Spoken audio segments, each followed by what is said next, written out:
अपने मुल्क को इन चोरों के हवाले हमारा लीडर इमरान खान सच के साथ खड़े।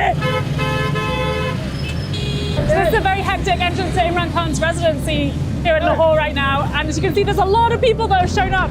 All these people are supporters of his.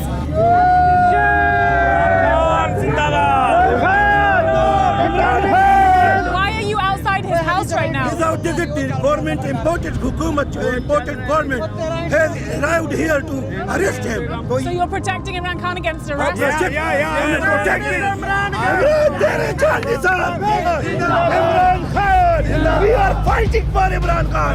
Inshallah, we will die for him, inshallah. Why? Because he is original leader of Islamic and all over the world. Imran Khan, the man at the center of Pakistan's political chaos right now. From cricketing hero to prime minister to an ousted opposition leader fighting for survival. And they want me in jail so that I cannot contest elections. Imran Khan has been kicked out of government just last year. He's now hoping to make a political comeback. Things are very, very tense. The police have been camped outside his house, and we're heading right into the belly of the beast to meet the man himself.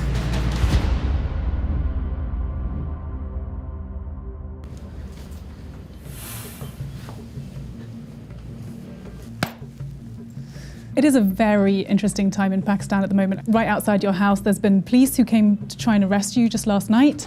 Around them are all your supporters that we just passed coming in here today. How does it feel to be in the middle of this firestorm? What I always hoped one day would be my people being politically aware, understanding what true freedom is. The demand in Pakistan is for real freedom, which means justice, which means fundamental rights. In my 26 years of politics, it's the first time I feel that people realize that they want true freedom. 30 years ago, you were one of the greatest cricket players of all time. You were a national hero, a captain for this country. Did you know you were going to be Prime Minister of this country? No, it was never my ambition because I was focused completely on cricket. I played 21 years of international cricket. And when I went into politics, it was the biggest challenge. And I would not have gone there had I not already gone through the mill in my life of facing ups and downs. 3.5 years as a prime minister was the most difficult thing I'd ever done because our country was bankrupt. But you never look back in life because people ask me, you had such a great glamour life as a cricketer.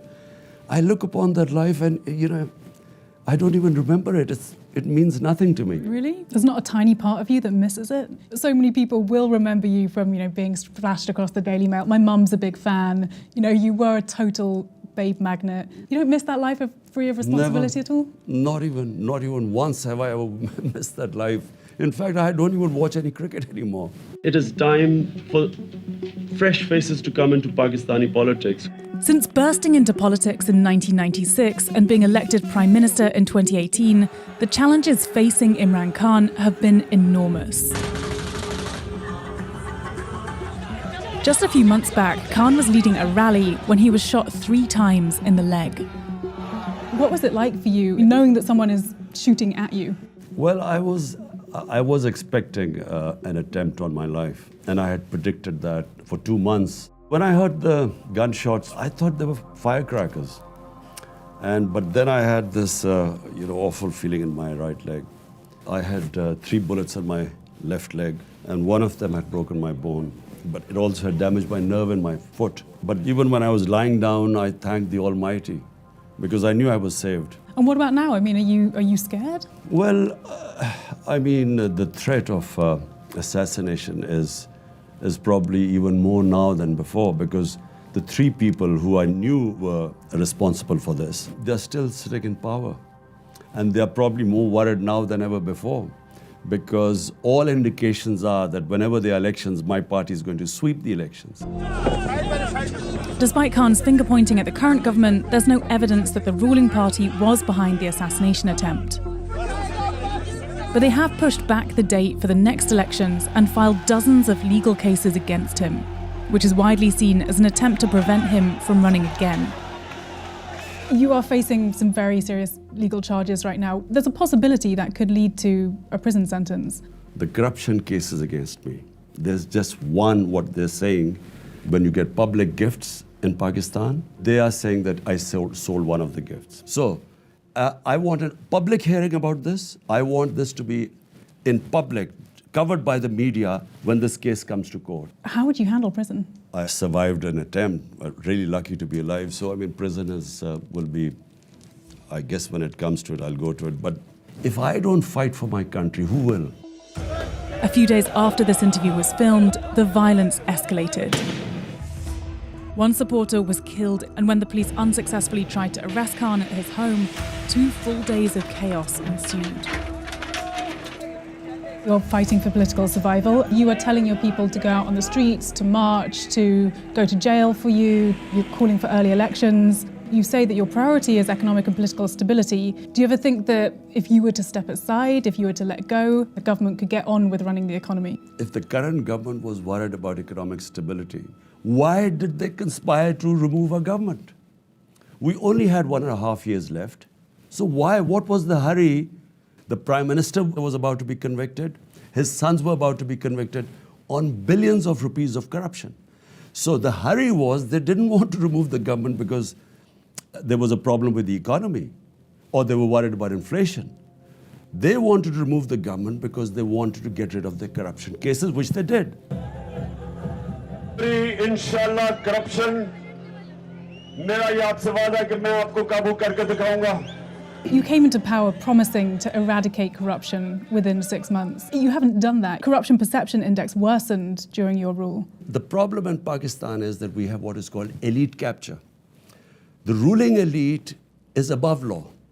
So it's not just Pakistan's problem, it's the problem with the entire developing world. My whole campaign is to bring the powerful crooks under the law. And why I failed, unfortunately, because the National Accountability Bureau, which deals with corruption, was not under me, was under the army chief. So you're saying you don't have control over the military? Because the army chief had the veto, I could not get the powerful crooks convicted, which is why we could not improve on our corruption index. If you cannot bring the powerful under the rule of law and hold them accountable, then I'm afraid, how can you control corruption? आप तैयार हो? मैं आपके साथ अब सड़कों पे निकलूंगा. तब तक निकलता रहूंगा जब तक तुम इलेक्शन हम तुम्हारे से जबरदस्ती इलेक्शन करवाएंगे. You've been very critical of the current government for suppressing free speech, for politically persecuting you, as you say. Under your own government, talk shows were shut down, journalists who've been critical of you were attacked, tortured, detained. As someone who is presenting yourself as a victim, I can see you shaking your head, as someone who is presenting yourself as a victim of persecution and a beacon of free speech. Not one case against the media was ever instituted by my government. I mean, there is a long list of journalists who... Let me just complete it. So not one by my government. What happened was the journalist who got into trouble said something to the army. When I found out, immediately the next day we had them released. Compare that to what's going on now. That might be true, but I'm asking you about under your rule. You know, the Reporters Without Borders said that, you know, labelled you as a press freedom predator. The 2 times we found out 2 journalists were picked up, we immediately took action. And what about the others? There were people who were shot outside their homes, there were people whose talk shows were shut down.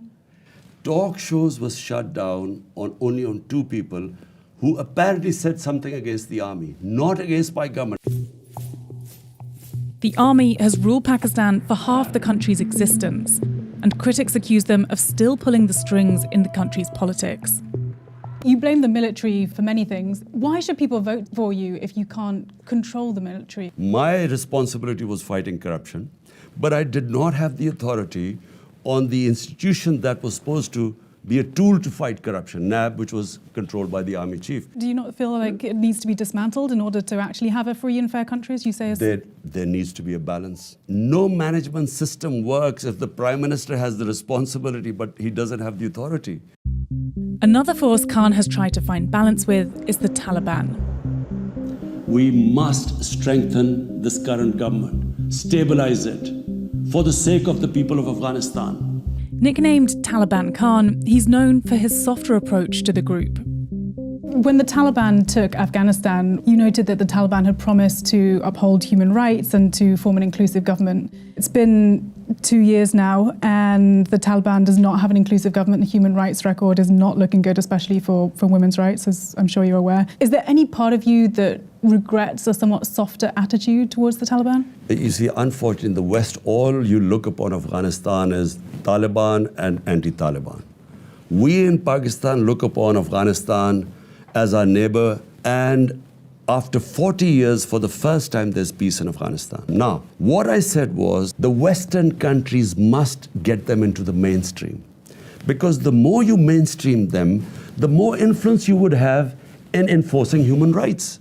But if you isolate them, what leverage has any country got left now to tell them to send your girls to school or human rights? You can't. But human rights are suffering. We visited Afghanistan after the Taliban takeover and witnessed firsthand the erosion of women's rights. Now that the Taliban are fully back in control, we're getting a lot of very disapproving stares from people for being the only women in here. So what kind of guidelines are you giving people in terms of how they should be living here? لباس په حق کې قرآن چې هدایت کو چې ښځې باید داسې لباس واغوندي چې هغه جلب نظر د خلکو ونه کړي او قرآن کریم مطلب یې د ښځو دپاره چې وقرن فی بیوتکن په خپلو کورو کې کښېنئ. Can you understand, why international communities of the West can't be sending so much money and can't be recognising the Taliban government if, they're not allowing girls to go to school, they're not allowing women to work, they're not allowing women in public spaces? But my point is that is this an effective way of trying to influence Afghanistan by condemning them and ordering them and isolating them? The question asked by the Western countries, what should be their interest? A stable government in Afghanistan, there shouldn't be any international terrorism. But if you isolate them, why would they listen to anyone? That's my only point. Khan says the dire situation for women in Afghanistan will not benefit from the world's isolation. But what about the women in his own country? There's a strong movement of young Pakistani women at the moment who are fighting for gender equity in this country. Do you support those Pakistani feminists in their fight for gender equity? Absolutely. Yeah. Look, and Pakistan is very fortunate in a lot of ways when you compare what is going on, in other countries. I mean, we have a woman twice became prime minister. But you say that, women are in a good situation then in Pakistan, but why did you have so few of them in your top brass when you were in government? Well, it's a merit system. You had one of the worst records of female representation over the last few governments. Yeah, but look, you want a system of merit. In the US, you haven't had a woman prime minister, a president so far. The point is that you select a cabinet on merit, people who are going to deliver. If you do get back into power, will you work to improve that record? No, it's not a question. Look, when you come into power, your number one priority is to deliver to the people, give them governance. So to give them governance, you need the best people in the best ministries. And there aren't good women? So if they are, like Shireen Mazari, one of our most powerful ministers, you don't just fill in spaces just because of quotas, because in the end, the people are going to ask you, we expected you to deliver, what is your result? Khan doesn't just see himself as a champion of women's rights, but also as a staunch defender of Muslims around the world. A record that's also been called into question. I've covered human rights for a decade. The worst human rights atrocity that I've ever covered is the repression of Muslim Uyghurs in China. There is so much disappointment amongst the Uyghur community that leaders of Muslim countries, including yourself, have not spoken out to condemn these actions. Does it grate on you at all that you haven't been able to speak out? Look, Isabel, problem is there's Imran Khan as a human rights activist. I used to speak about everything, not just Muslims. Wherever there was discrimination and human rights abuse, I would speak up against it.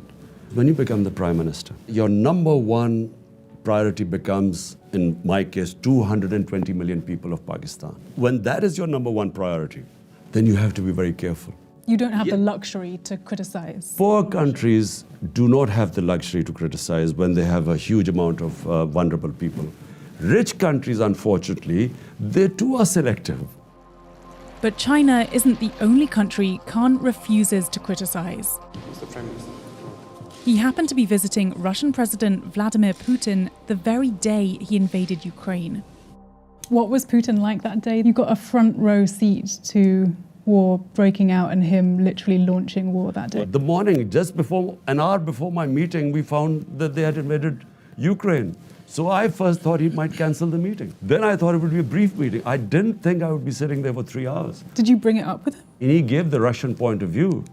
Why didn't the West include Russia in NATO? Why is this alliance against Russia? And why at the doorstep? So he had his point of view. Of course, the West has their own point of view. My point is that, we as countries should stay neutral.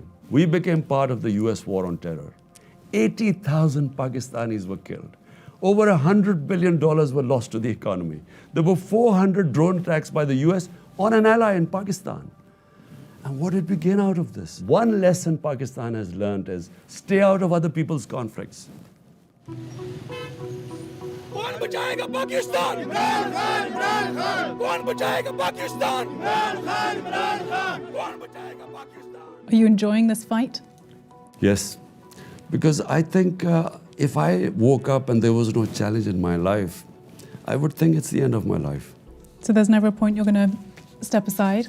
I don't know, because right now I see this huge challenge in front of me. So I'm just focused on that. What happens after that, I don't know.